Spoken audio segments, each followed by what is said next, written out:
O programa que será exibido a seguir é de total responsabilidade de seus produtores e idealizadores. Olá, muito boa noite para você. Vamos aos destaques do Jornal da Fonte. Aumento de preço dos combustíveis deixa goianiense assustado. O vereador questiona motivos da alta. Secretaria de Educação de Aparecida de Goiânia abre matrículas para ano letivo de 2014. Guarda Civil Metropolitana intensifica segurança em escolas durante férias escolares. E ainda, Detran Goiás apresenta balanço da Operação Boas Festas. Número de ocorrências de embriaguez ao volante diminuiu. Hoje é sexta-feira, 3 de janeiro de 2014 e o Jornal da Fonte já está no ar.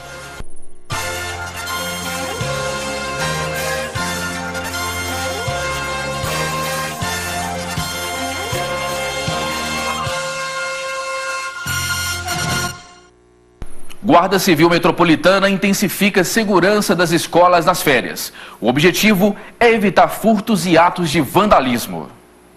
O lançamento da Operação Férias ocorreu durante solenidade na sede da Guarda Civil Metropolitana. Segundo o comandante da corporação, 300 guardas civis metropolitanos participarão de forma efetiva da operação. Eles vão atuar na vigilância das escolas de forma fixa ou no sistema de rondas. O objetivo é diminuir o índice de depredações, furtos e roubos nestes locais. Escolas como esta, aqui na Vila Aurora, têm sido alvo fácil para os marginais. Muro baixo, portão frágil. Fica fácil para quem quiser destruir o patrimônio público e roubar. Por isso, o comandante da Guarda Civil Metropolitana diz que a operação é necessária. No ano passado, nós registramos mais de 200 ocorrências de furto, roubo e vandalismo, das quais 84 foram no período de férias escolares, razão pela qual nós estamos hoje lançando essa operação. Ao todo, são 291 escolas que serão vigiadas ou monitoradas 24 horas por dia. A Operação Férias Escolares não vai influenciar no serviço de rotina da Guarda Civil Metropolitana. O subinspetor José Pires explicou qual a orientação dos guardas civis em caso de confronto com os marginais. Nós temos um grupamento de mais de 100 que já está armado em condições de, né? Aqueles que não estão usando o taser, aí nós temos a quantidade numérica, né? Geralmente o pessoal que não tem arma, eles andam com 4 em viatura, né? Usando o taser, né? Se precisar, se for uma situação que precisa de um reforço, eles não adentram e chamam reforço, a gente faz a adentração e se for necessário a gente faz a detenção da pessoa, o encaminhamento de acordo com a idade, que geralmente a gente encontra muito adolescente nas escolas, né? Se for adolescente a gente encaminha para o DEPAI, se for maior a gente encaminha para a delegacia. Ao assumir o comando da Secretaria de Gestão e Planejamento, Leonardo Vilela disse ontem que os cortes de comissionados previstos na reforma administrativa devem sair até março. A determinação inicial era de que 1.100 cargos seriam extintos ainda em 2013, mas a publicação da lei só ocorreu no Diário Oficial com data de 30 de dezembro. Outros 2.200 cargos terão de ser extintos ao longo de 2014, sem data determinada. Leonardo disse também que a definição dos cortes será do governador Marconi Perillo, da coordenação política do governo e que a Segplan apenas será responsável pela operacionalização das medidas. Agora, mudando de assunto, a Rede Municipal de Ensino de Aparecida de Goiânia está com matrículas abertas para 2014. As inscrições valem para pré-escola e ensino fundamental e devem ser feitas até dia 10 de janeiro pela internet ou telefone. O cartaz avisa que a matrícula informatizada para novos alunos na Rede Municipal de Ensino em Aparecida de Goiânia já pode ser feita. Foram abertas nesta sexta-feira e seguem até o dia 10 de janeiro. O secretário de Educação do município dá detalhes de como os responsáveis pelos estudantes podem realizar a matrícula. Ele pode fazer através do telefone 0800 607 0040 ou pelo site da prefeitura, que é o www.aparecida.gov.br. Através do site ele vai gastar aí um minuto para efetivar a inscrição da matrícula do seu filho e posteriormente ele vai procurar a unidade escolar que ele fez a inscrição para confirmar a matrícula, levando a documentação necessária, que é o documento certidão de nascimento da criança, comprovante de endereço e um documento do responsável pela criança. São 12.419 novas vagas, sendo 10.679 para o ensino fundamental, do 1º ao 9º ano, e 1.749 vagas do cadastro de reserva para a educação infantil. Nós desejamos aí que todos que possam vir. No ensino fundamental nós temos um número de vaga acima do que é a demanda em nosso município, então não faltará nenhuma vaga do 1º ao 9º ano. Os CMEIs que serão entregues à população em janeiro de 2014, de acordo com o cronograma da Secretaria, são nos setores Serra Dourada, Papilão Parque, bairro Santo André, Tiradentes e Residencial Garavelo Parque. E usuários de planos de saúde terão a partir de agora o direito a receber 37 drogas orais indicadas para o tratamento de 56 tipos de câncer. Eles também poderão fazer uma série de exames genéticos para detectar risco de doenças hereditárias ou de câncer. As novidades constam no novo rol de procedimentos e exames obrigatórios aos planos de saúde, atualizado a cada 2 anos pela Agência Nacional de Saúde Suplementar. E sobre esse assunto eu converso agora com o presidente da Comissão de Direito do Consumidor da OAB Goiás, doutor Rogério Rocha. Doutor, é um prazer recebê-lo aqui, boa noite. Boa noite, Cismar, é um prazer todo meu. Nós podemos dizer, doutor Rogério, que essas mudanças, elas estão entre as maiores mudanças ocorridas nos últimos anos a favor do beneficiário? Sim, Cismar, na verdade a ANS de 12 anos faz sim a atualização de doenças que são colocadas para que os planos de saúde façam a cobertura. Mas o importante é que o consumidor saiba que todas as patologias previstas na Organização Mundial de Saúde, que são até inclusive colocadas na lei dos planos de saúde, elas devem ser cobridas pelos planos. Entretanto, a ANS faz de 2 em 2 anos uma atualização dessas doenças, dessas patologias, para que os planos possam fazer a cobertura. Pois é, o senhor relatou aí sobre a OMS, sobre a Organização Mundial de Saúde. O senhor acredita que existiam muitas questões que não estavam parametrizadas aqui no Brasil sobre os planos de saúde com que regulamenta a Organização Mundial de Saúde? Na verdade, os consumidores que precisam do plano de saúde, primeiro destacar que plano de saúde ele só existe porque o Estado é deficiente. A deficiência na saúde é muito grande e faz com que as pessoas contratem os planos de saúde. Ninguém contrata um plano de saúde para ter problema. Mas a regra, hoje em dia, tanto é que a ANS tem suspendido sistematicamente planos de saúde, é a negativa de cobertura. Esse é um problema muito sério, Cismar, porque os consumidores não sabem como fazer.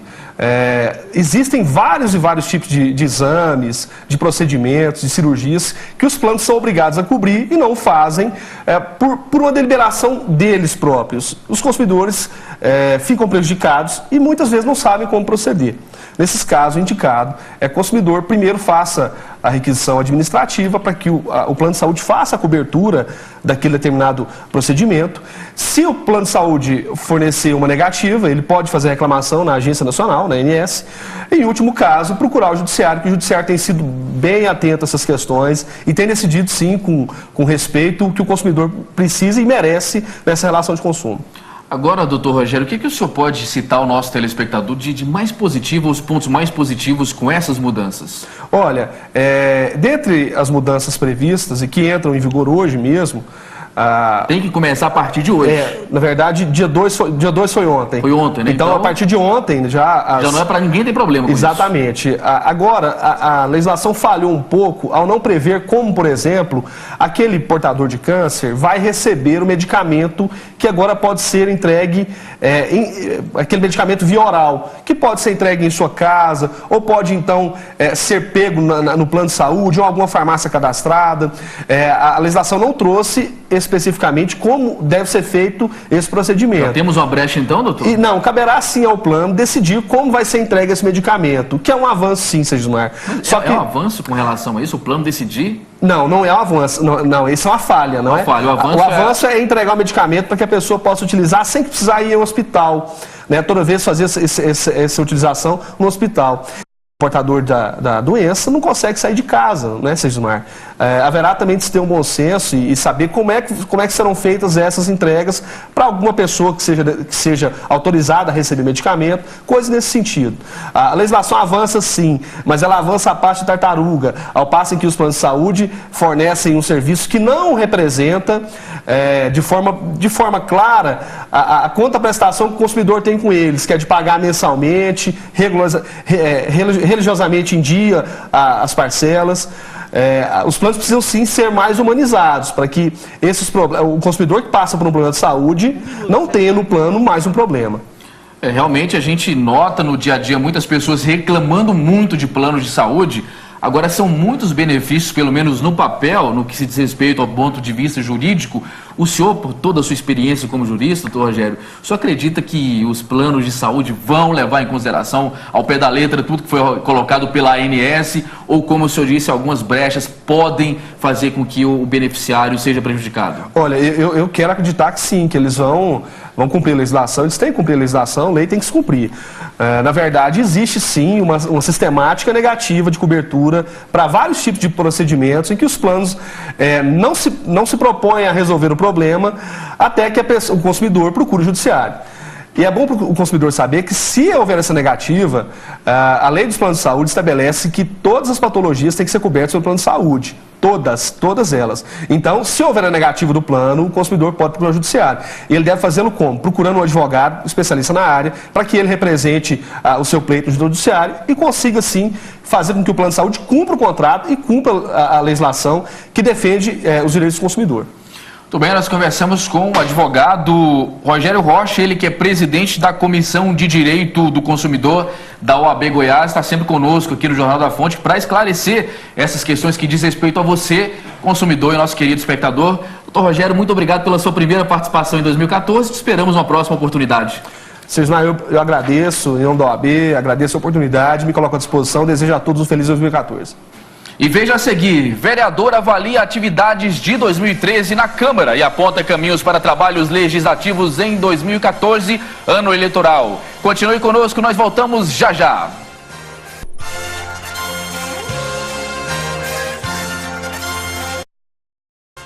Voltamos com o Jornal da Fonte. A Delegacia do Consumidor abriu inquérito para investigar os aumentos no preço dos combustíveis. Hoje, o vereador Djalma Araújo entregou uma série de documentos para serem analisados pela polícia. Um documento com anexos de pesquisas do PROCON para verificar irregularidades nos postos de combustíveis e pesquisas de reajuste do combustível em Goiânia, realizada pela Comissão do Consumidor da Câmara Municipal, foi entregue pelo vereador Djalma Araújo ao delegado adjunto da Delegacia do Consumidor, Itamar Lourenço. O vereador espera contribuir com a investigação sobre os aumentos abusivos no ano de 2013. Trago um relatório do PROCON, o penúltimo relatório do PROCON. Estou trazendo também uma representação, mostrando para ele uma série de irregularidades que existe, ou seja, esse é o último aumento dos feriados, foi um aumento proposital. Existe indício muito forte de uma organização criminosa que passa pelas usineiros, passa pelos postos de saúde e também passa pela distribuidora. Ao receber o documento, o delegado afirmou que a DECOM já instaurou um inquérito para verificar as irregularidades aplicadas sobre os combustíveis no estado e principalmente na capital. A Delegacia de Defesa do Consumidor tão logo recebeu uma farta documentação oriunda do PROCON, que também já havia realizado o seu trabalho de fiscalização, instaurou um procedimento criminal que já está apurando aí possíveis infrações penais praticadas por quem atua no comércio varejista de combustíveis. Djalma Araújo também informou que o Ministério Público desarquivou a investigação sobre a formação de cartel iniciada em 2011. Eu fiquei sabendo que o Ministério Público está desarquivando aquele trabalho que durou 1 ano e meio. O MP arquivou uma comissão especial de inquérito que analisou mais de 37 notas fiscais, não sei porquê. Agora, com o desarquivamento, eles podem verificar. Inclusive, quero adiantar a vocês que a quebra de sigilo telefônico do Sindiposto, do presidente do Sindiposto, vai estar na mão do Ministério Público a semana que vem. E nossa produção entrou em contato com o Sindicato dos Postos de Combustíveis e a instituição diz que só vai se pronunciar quando for notificada. Agora a gente muda de assunto, fala sobre economia, porque hoje o ministro da Fazenda, Guido Mantega, antecipou o anúncio e informou que o superávit primário do governo central ficou em 75 bilhões de reais em 2013, acima da meta ajustada inicialmente. Geralmente, o Tesouro Nacional divulga os resultados mensais e acumulados do ano ao final de cada mês. Superávit é a economia acumulada para pagamento de juros da dívida pública. O ministro disse que o anúncio do resultado do superávit primário foi feito antecipadamente para reduzir a ansiedade do mercado financeiro. Segundo Mantega, havia analistas que acreditavam que a meta de superávit não seria cumprida em 2013 e não seria bom manter a expectativa até o fim de janeiro. E que isso vai acalmar os nervosinhos, segundo palavras do ministro Guido Mantega. Ainda falando de política, a Câmara Municipal de Goiânia foi palco, em 2013, de polêmicas e muitas ações dos vereadores mexeram com a população goianiense. A invasão do plenário por professores grevistas, a discussão sobre o reajuste da planta de valores e o consequente acréscimo do IPTU, detetização, melhor dizendo, milionárias, foram alguns dos temas que viraram notícia na casa. Mas, no todo, será que foi um ano produtivo? Em 2014, quais os planos políticos daquela casa? Para conhecer um pouco mais sobre esses assuntos, eu converso agora com o vereador do PSB, Elias Vaz. Vereador, seja bem-vindo, é um prazer recebê-lo aqui no Jornal da Fonte. Prazer é meu, é sempre um prazer estar aqui. Vereador, qual que é o balanço que o senhor faz com relação aos trabalhos da casa no ano passado? Olha, eu acho que foram positivas, né? Se a gente for analisar, é preciso que a população entenda que o trabalho do Legislativo, ele vai além da questão de simplesmente aprovar leis, né? Ele vai de uma questão também da fiscalização dos atos do Executivo. E eu acho que nesse aspecto, por várias vezes, a Câmara se posicionou de uma forma muito interessante, denunciando, cobrando posições da Prefeitura, do Executivo, que é, na verdade, um papel que o Legislativo tem que desempenhar, até mesmo que é definido pela Constituição brasileira. Nós não temos, isso não é nem uma questão de ser oposição, essa é uma questão inerente ao Poder Legislativo. Além de fazer leis, nós temos que julgar as contas do prefeito e fiscalizar os atos do Executivo. Exatamente para você verificar se o dinheiro público está sendo aplicado de forma eficiente, de forma honesta, né? Se não está tendo corrupção, porque muitas vezes, infelizmente, a gente acaba detectando atos lesivos aí ao patrimônio público. De uma maneira geral, o senhor acredita que o dinheiro ele foi aplicado de maneira correta, sem corrupção, como o senhor relatou agora? Não foi. Isso, se a gente for analisar vários aspectos, né, o que a gente tem brigar contra a correnteza, vamos dizer assim, não é uma situação simples. Se a gente for pegar a situação, por exemplo, da aplicação do recurso público do túnel da Avenida Araguaia, né, que, aliás, nós já levantamos essa discussão, porque o túnel era uma das obras do Parque Mutirama, que nós já dizíamos que era uma obra desnecessária. Naquela época dizíamos, olha, isso aí é um dinheiro jogado fora. Depois foi comprovado. Além do problema do dinheiro jogado fora, ainda fizeram uma obra de péssima qualidade, né?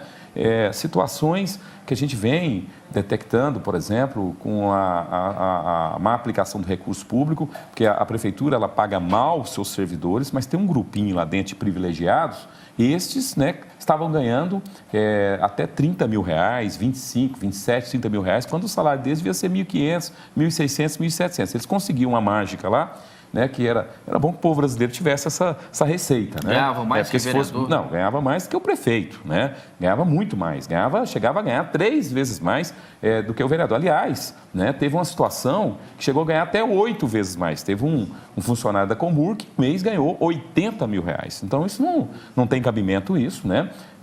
Nós fizemos essa denúncia e só para se ter uma ideia como às vezes as coisas têm resultado, no primeiro momento, o prefeito aplicou o teto dele, só isso estava economizando quase 350, 400 mil reais por mês. Então, quer dizer, fruto de uma denúncia que nós fizemos, né? Depois nós tivemos a situação aí do Ministério Público do Trabalho entendeu que o acordo coletivo ainda era lesivo e tirou várias cláusulas que, com certeza, nós teremos uma redução ainda mais desses altos salários, que vai ter uma economia maior ainda para os cofres públicos. Então, quer dizer, a nossa atuação como vereador, ela é importante, que ela pode, inclusive, estar detectando esse tipo de situação, o que pode produzir, inclusive, uma economia substancial para os cofres públicos. Agora, vereador, falando sobre um outro ponto de vista, nós tivemos aí aquela invasão dos professores na nossa Casa Legislativa de Leis Municipais, invasão essa que entrou para os anais da história política de Goiânia. O senhor acredita que isso representa uma fragilidade por parte da Câmara Municipal de Goiânia? De forma alguma. Olha, veja bem, primeiro a responsabilidade daquele problema todo foi do prefeito, né? Preciso deixar claro isso. O prefeito não queria abrir uma negociação com aqueles trabalhadores, dizendo que eles não eram do sindicato, né? Não eram do Sintego, né? E esses trabalhadores, eles estavam fazendo uma luta legítima. Tanto é verdade que depois, quando eles desocuparam, se o prefeito tivesse feito aquelas concessões no início, não teria acontecido aquilo.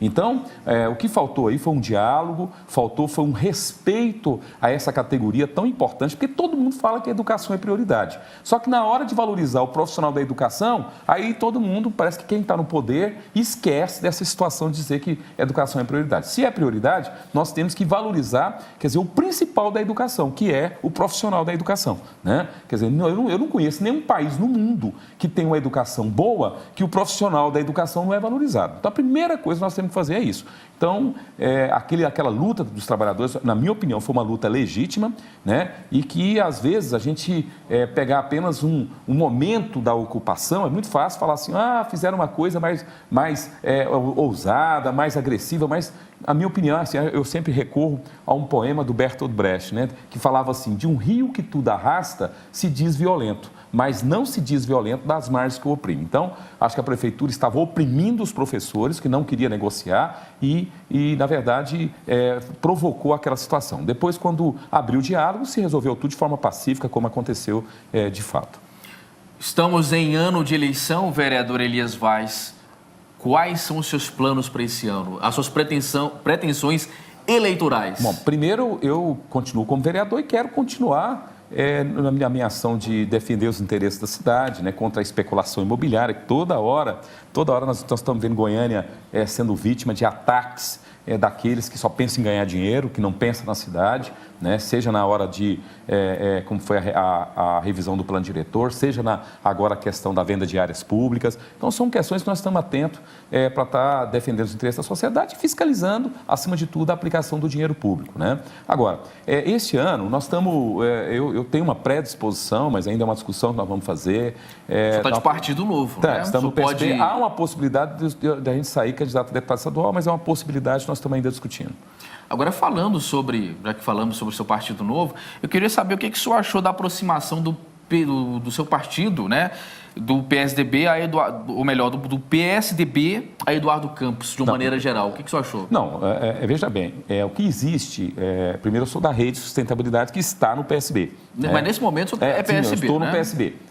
De maneira ideológica, isso não fere os princípios do partido? Mas é preciso dizer o seguinte, que nós estamos dentro de um posicionamento, né, que nós temos independência, inclusive, porque isso faz parte do acordo que foi feito entre a Marina e o Eduardo Campos, e a expectativa, né, é que, seja a nível nacional, o Eduardo Campos assuma realmente um programa de transformação para quebrar essa polarização entre, de um lado, PSDB, do outro lado, PT e PMDB, que, aliás, é a mesma situação aqui em Goiás, né? E aqui nós temos a situação da possibilidade da candidatura do Vanderlan. Então, eu penso que é possível e necessário, porque, por exemplo, Goiás, eu acho que já não aguenta mais ficar nessas duas únicas opções que, para mim, já chegaram à sua exaustão, né? Que é o projeto do PSDB, e por um lado, e o projeto do outro lado do PMDB-PT. Mas de maneira ideológica, no caso da Marina Silva, que nesse momento, apesar da Rede de Sustentabilidade, está no PSB... Não foi o melhor caminho. Quem nos forçou a isso foi uma articulação do PT nacional, né, que tem uma influência no Tribunal Superior Eleitoral, infelizmente, e conseguiram barrar na verdade, a legalização do partido, né, da rede. O nosso projeto era lançar a Marina, sem dúvida nenhuma. Agora, nós ficamos sem opção na medida que eles retiraram a nossa possibilidade. Quer dizer, se constrói tantos partidos aí que não tem expressão nenhuma, e um partido que tem uma pessoa como a Marina, que chega a ter 30% das intenções de voto, não conseguiu registrar o seu partido.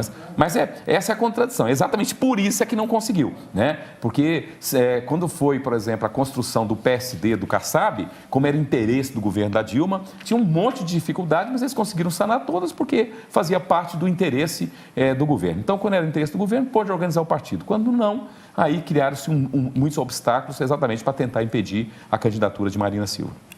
Falando de Goiás, a tendência, no seu discurso, vereador, parece que não, né? Mas eu preciso perguntar para o senhor.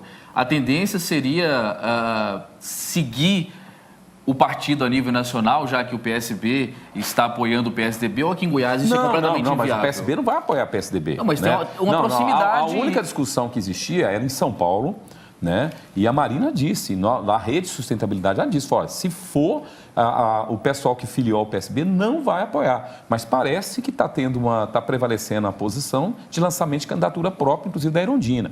É exatamente esse o problema, nós não aceitamos de forma alguma, né? Aqui o Vanderlan já garantiu mais de 10 vezes, 1000 vezes que ele mantém a sua candidatura. Não tem essa história de aliar nem com o PSDB, nem com o PMDB. Então aqui nós não vamos ter esse tipo de aliança a nível nacional. Então a posição nossa é muito clara, né?